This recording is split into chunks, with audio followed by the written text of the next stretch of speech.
মৰমৰ ছাত্ৰ-ছাত্ৰীসকল আজি আমি অনুশীলনী 2.2 বাকি পাছৰ প্ৰশ্ন উত্তৰ আমি কৰিম ঠিক আছে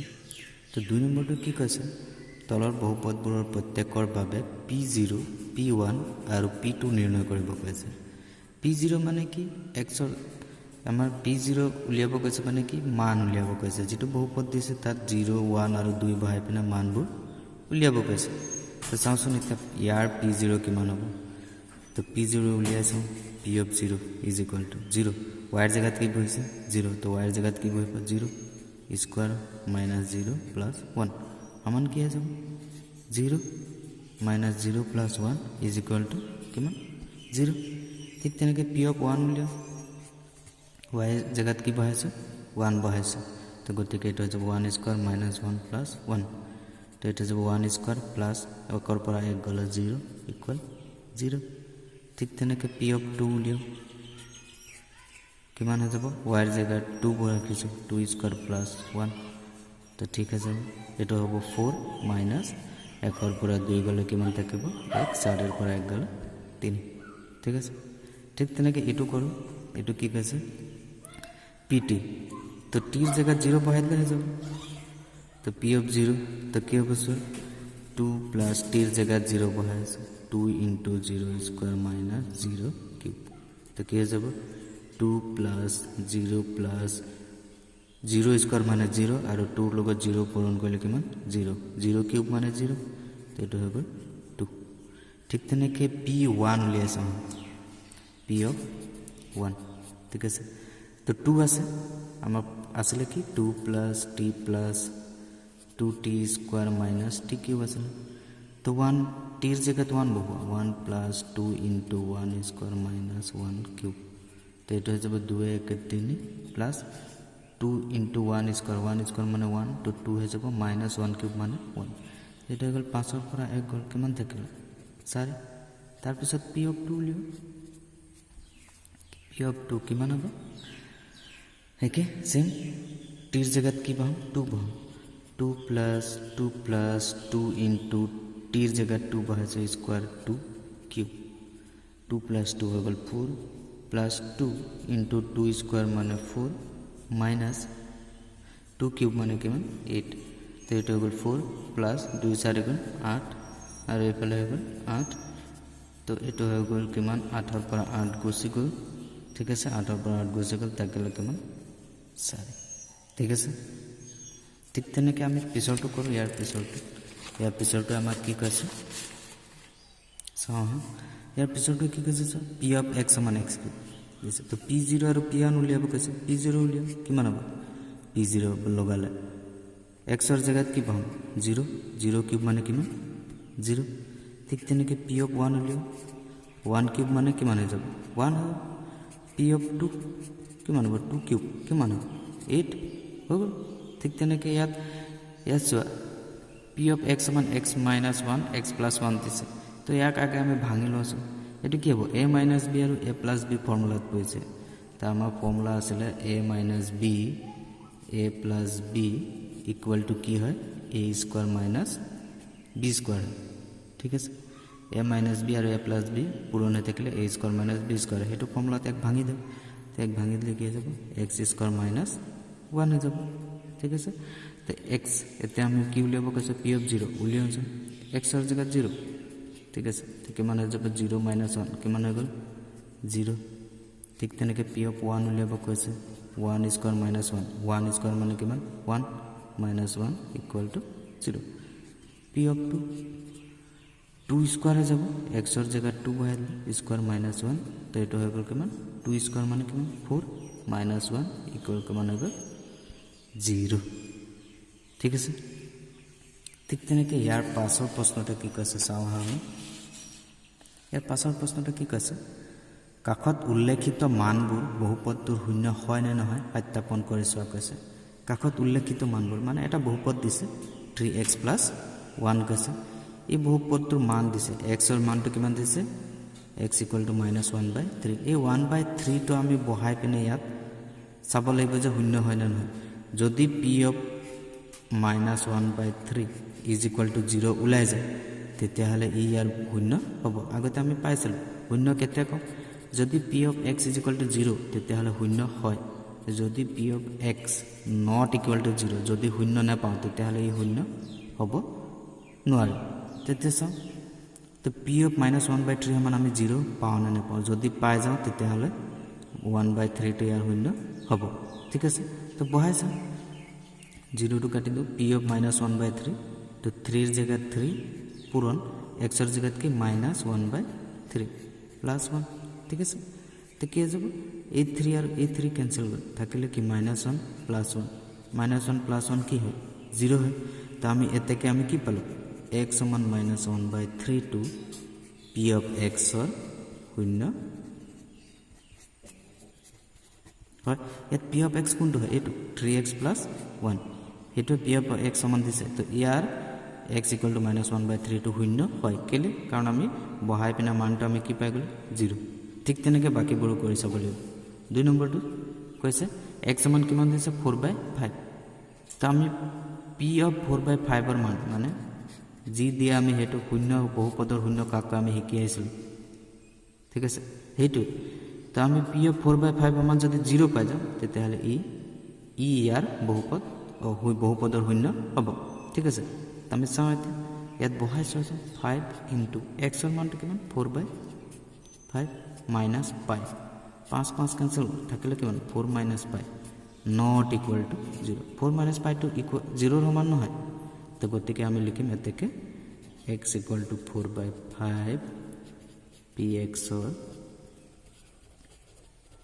শূন্য নহয় শূন্য px ৰ শূন্য নহয় ঠিক আছে ঠিক তেনেকে ইটো চাওঁ আছে ইয়াত x সমান এবাৰ 1 কৈছে আৰু এবাৰ -1 দুবাৰ লব কৈছে তো আমি দুবাৰ লৈছো তো p of 1 যদি লওঁ কি হ'ব 1 বাহ x ৰ জায়গাত 1 তো 1 স্কয়ার -1 কিমান হৈ যাব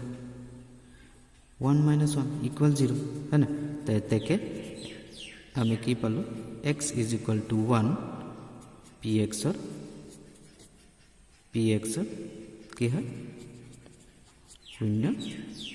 হয় ঠিক আছে ঠিক তেনেকে -1 টো পাই চাওঁচোন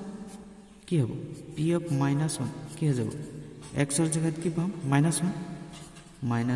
স্কয়ার -1 তো -1 স্কয়ার মানে 1 -1 কিমান পাই গলো ইকুয়াল 0 তো ইকুয়াল 0 পাই গলো তো এটাকে আমাৰ কি হ'ব আমি লিখিম যে x is equal to -1 px ৰ শূন্য হয় ঠিক আছে শূন্য হয় আমি অকল ইমানে মনত থব লাগে মানটো ভাই যদি 0 পাওঁ তেতিয়াহ'লে শূন্য হয় যদি নট ইকুয়াল টু 0 হয় বা 0 নাপাওঁ তেতিয়াহ'লে শূন্য নহয় লিখি দিব লাগে ইমানে কথা ঠিক আছে তাৰপিছত আমাক কি কৈছে 5 নম্বৰটো x সমান 0 দিছে বহাই দিওঁ সৰি এটো দিছে x - 1 x + 1 আৰু x - 2 ঠিক আছে ইয়াক আমি দুই ধৰণে কৰিব পাৰো ঠিক আছে তো প্ৰথম মই কৰি দিছো বাকিটো এটা নিজে তোমালোকে কৰিবা ঠিক আছে তো প্ৰথম ধৰণটো ডাইৰেক্ট আমি মান বহাই দিব পাৰো p of -1 লৈ ললো তো x ৰ জায়গাত কি বহালো -1 +1 হৈ গ'ল x ৰ জায়গাত -1 ঠিক আছে তো এইটো আমাৰ কি হৈ যাব -1 + 1 মানে কিমান 0 ইনটু -1 আৰু -2 মানে কিমান -3 0 লগত কিবা পূৰণ হৈ গ'ল মানে কিমান 0 তো p of -1 কিমান পালো 0 তো এতেকে -1 টো x is equal to -1 to px ৰ কি হয় শূন্য হয় px ৰ শূন্য হয় ঠিক আছে ঠিক তেনেকে ইটো 2 বহাই চাওঁচোন p of 2 কি হ'ব 2 + 1 আৰু এইটো হ'ব 2 - 2 তো কি যাব 2 + 1 3 ইনটু 2 - 2 0 0 লগত কিবা পূৰণ হৈ গ'ল মানে কি 0 তো এতেকে x is equal to 2 px ৰ শূন্য হয় ঠিক আছে তো মই কৈছিলো যে ইয়াক দুই ধৰণে কৰিব পাৰি তো আৰু এটা ধৰণ কি হৈছে তোমালোকে ইয়াক কি কৰিব পাৰা ইয়াক পূৰণ কৰি এটা দ্বিঘাত বহুপদ পাবা সেই দ্বিঘাত বহুপদটো তোমালোকে উলিয়াই ল'ব পাৰা তো ইয়াক পূৰণ কৰিলে আমাৰ দ্বিঘাত বহুপদটো কি হ'ব আমি যদি সূত্ৰমতে লিখি দিও কি হ'ব x square minus x plus x square minus x minus 2 power px is equal to a2 power x square minus x minus 2 পাবা ইয়াত এতিয়া তোমালোকে -1 আৰু এবাৰ 2 বহাই চাব পাৰা একেটা পাবা 0 পাবা ঠিক আছে তো এই ধৰণে তোমালোকে কৰি চাবা ঠিক আছে তাৰ পিছত বাকিটো চাও p of x = ইয়াত p of 0 দিছে এটো সহজ দিছে x স্কয়ার কৈছে তো 0 স্কয়ার কিমান হয় 0 তো এতে কি হৈ যাব x = 0 px ৰ 0 হয় ঠিক আছে তাৰ পিছত p of x = ইমান দিছে কিমান দিছে x ৰ মানটো -m/l বহাই দে -m/l কলে বহাই দে l x ৰ জায়গাত কি কৈছে -m/l বহাই দে ইনটু আছে -m/l প্লাস m ঠিক আছে প্লাস তাৰ পিছত l আৰু l কটাকটি গল থাকিলে কি -m প্লাস m থাকিলে কি m ৰ পৰা m গুছি গল থাকিলে কিমান 0 হে থাকিব তেতেকে আমি ইয়াত লিখি দিম কি লিখিম x সমান -m/l px ৰ কি হয় px ৰ 0 হয় ঠিক আছে px ৰ কি হয় 0 হয় হ'ব ঠিক আছে তাৰ পিছত চাও 3 নম্বৰ এটো আৰু দুটা আছে 3 নম্বৰ চাও কি কৈছে p of x সমান দিছে কিমান দিছে এবাৰ -1/√3 আৰু এবাৰ 2/√3 দিছে তো কৰি চাও কি হ'ব পাৰে p of -1/√3 কৈছে বহাই দে 3 into x ৰ জায়গাত কি কৈছে -1/√3 স্কয়াৰ -1 ঠিক আছে তাৰ পিছত 3 into -1 to স্কয়াৰ কৰিলে 1 হৈ যাব আৰু ইটো কি থাকি যাব √3 to স্কয়াৰ কৰিলে কিমান হৈ যাব 3 -1 ঠিক আছে তো 3 ক্যান্সেল গল তো 1 -1 কিমান হৈ গল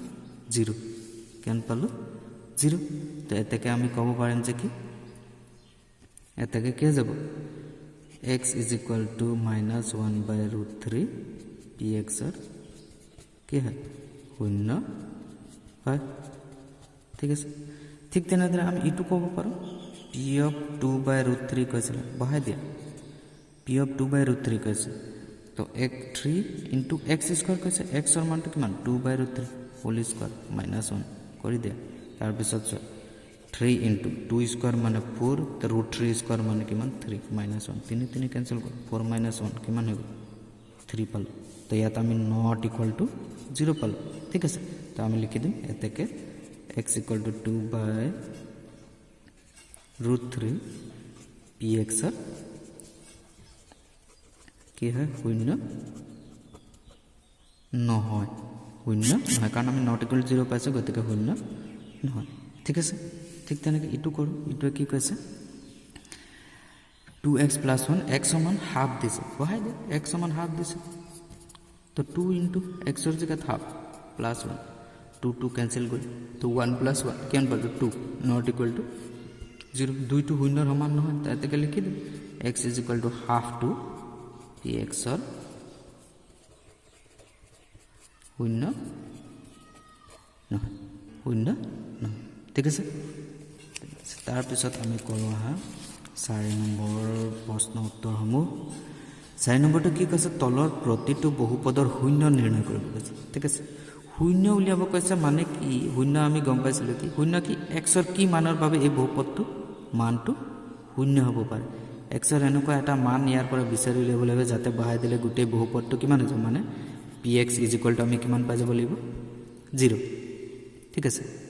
তো আমাক যদি কৈ দিলে এনেকে তো আমি কি কৰিব লাগিছে যদি 0 নিৰ্ণয় কৰিব দিয়ে তেতিয়া আমি কি কৰিব লাগে গোটেই বহুপদটো =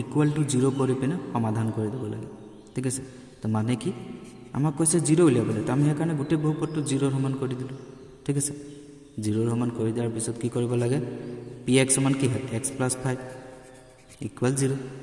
ঠিক আছে তো আমি ইয়াত লিখি দিম x = কি হ'ব -5 x = কি পালো -5 তো আমি লিখি দিম এতেকে x = -5 px ৰ 0 হয় ঠিক আছে ঠিক তেনেকৈ ইটো কৰিব পাৰো এটো কি কৰিব পাৰিছো p of x একে = 0 কৰি দিও 0 উলিয়াব কৈছে = 0 কৰি দিব সিধা সিধা তো x - 5 আমাৰ 0 তো x ইজ ইকুয়াল টু কি হ'ব -5 টু ইফালে গ'লে +5 ঠিক আছে তো মোৰ এটা হৈ যাব কি এতেকে x is equal to 5 px ৰ 0 হয় ঠিক আছে তাৰ পিছত ইয়াতো সেম একেটাই কথা তো আমি ইয়াতো লিখিম কি p of x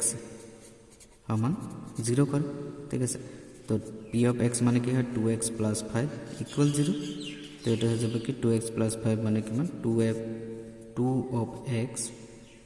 + 5 টু ইফালে গ'ল -5 তো এটা হৈ যাব কি x is equal to -5/2 x is equal to কি পালো -5/2 তো লিখি দে এতেকে x is equal to -5/2 px er 0 কি হয় x is equal to -5/2 px er 0 ঠিক আছে ঠিক তেনেকে ইয়াতো একে p of x সমান 0 কৰা সিধা কথা তো p of x সমান 0 মানে কি 3x - 2 = 0 তো 3x থোৱা x 2 তো ইফালে গলে +2 হৈ গল তো x তো পূৰণ হৈ আছে ইফালে গল হৰণ হৈ গল তো মই ইয়াৰ পৰা লিখিব পাৰো এতেকে x = 2/3 কি হয় px er 0 ঠিক তেনেকে 5 নম্বৰটো ঠিক আছে p of x সমান 3x একে ইকুয়াল 0 কৰি দিয়া সিধা কথা ঠিক আছে তো আমি ইয়াত কি লিখিম 3 of x is equal to কি হৈ যাব 0 তো ইয়াত x is equal to কি হ'ব 0/3 কিবা এটা সংখ্যাৰে 0 খৰণ কৰিলে আমি কি পাম 0 পাম হয়না খৰণ কৰিছো ইয়াত 0 আছে 3 0 গুণ কি হ'ব 0 হ'ব না তাৰ কাৰণে আমি কি পালো 0 ঠিক আছে তো এটাকে আমি লিখি দিম x is equal to 0 কি হ'ব px er কি হয় 0 ইমানে কথা ঠিক আছে x er জায়গা 0 বহাইলে 0 পাই যাম হয়না ঠিক আছে তাৰ পিছত 6 নম্বৰটো কি কৈছে ax দিছে লিখি দিয়া সিধা ইকুয়াল 0 কাৰণ আমাক 0 উলিয়াব দিছে ইকুয়াল 0 কৰি দিব লাগে ax সমান 0 তো ইয়াৰ পৰা x এ উলিয়াব লাগে তো 0/a টো পূৰণ হৈ আছিল তললৈ গুচি গল তো একেটাই কথা 0 a ৰে কি হৈ আছে 0 খৰণ কৰিছো আমি ঠিক আছে তো আমি কি পাই যাম x a ৰে 0 খৰণ কৰা এটো a হয় এটো 0 হয় কিমান হৈ যাব a 0 পূৰণ a ৰ লগত 0 পূৰণ কৰি কি পালো 0 তো কি হৈ যাব 0 তো এতেকে কি হৈ যাব x is equal to 0 কি হ'ব px er কি হ'ব 0 ঠিক আছে হ'ব লাস্ট কোৱেশ্চন এটা আছে সাগে আমাৰ ঠিক আছে তো হেতু কৰিছা হেতু কি কৈছে ইয়াত এটা কথা কৈ দিছে c not equal to 0 হ'ব লাগে আৰু cd বাস্তৱ সংখ্যা হ'ব লাগিব কৈছে ঠিক আছে চাওচোন কি কৈছে p of x সমান 0 কৰিছা ঠিক আছে 0 কৰিলো তো এতিয়া p of x মানে কি দি আছে cx + d = 0 তো c of x d to plus ইফালে গুচি গল মাইনাস তো ইয়াৰ পৰা x টো পূৰণ হৈ আছিল তো ইফালে গুচি গল পূৰণ হৈ গল তো ইয়াত x = কি পাইছো -d/c যদি ইয়াত কি কৈছে c not equal to 0 যদি 0 হলেতেন c = 0 তো এটো কেনেকুৱা হৈ গলেতেন -d/0 যেটো সংজ্ঞাবদ্ধ নহয় এটো সম্ভৱে নহয় ঠিক আছে কোনো এটা সংখ্যাক আমি 0 ৰে হৰণ কৰিবই নোৱাৰো ঠিক আছে তো গতিকে এটো সংজ্ঞাবদ্ধ নহয় 0 কেতিয়াও হৰত আহিব নোৱাৰে হেকাৰণে ইয়াত লিখি দিছে c not equal to 0 কিন্তু 0 ৰ বাদে বাকি বাস্তৱ সংখ্যা হৈ গৈছে cd বাস্তৱ সংখ্যা ঠিক আছে তো এটো বুজি পালা c not equal to 0 কি কাৰণে দিছে এটা কাৰণে দিছে যদি 0 হৈ গলহেতেন তেতিয়াহলে এটো উত্তৰ উলিয়াব নোৱাৰিলেহেতেন আমি ঠিক আছে তো হেকাৰণে c 0 হ'ব নোৱাৰে কৈ দিলে আগতে কৈ দিছে তো এতিয়া আমি লিখি দিলে হ'ব তো আমাক কি হ'ব x = -d/c কি হ'ব px er 0 ঠিক আছে হৈ গল তো আজি আমি এক অনুশীলনী 2.2 সম্পূৰ্ণ কৰিলো ঠিক আছে যদি ভাল লাগিলে তেতিয়াহলে ভিডিওটো শেয়াৰ কৰি দিবা যাতে আন 10 জনৰো উপকাৰ হয় তো আজিলৈ ইমানে ধন্যবাদ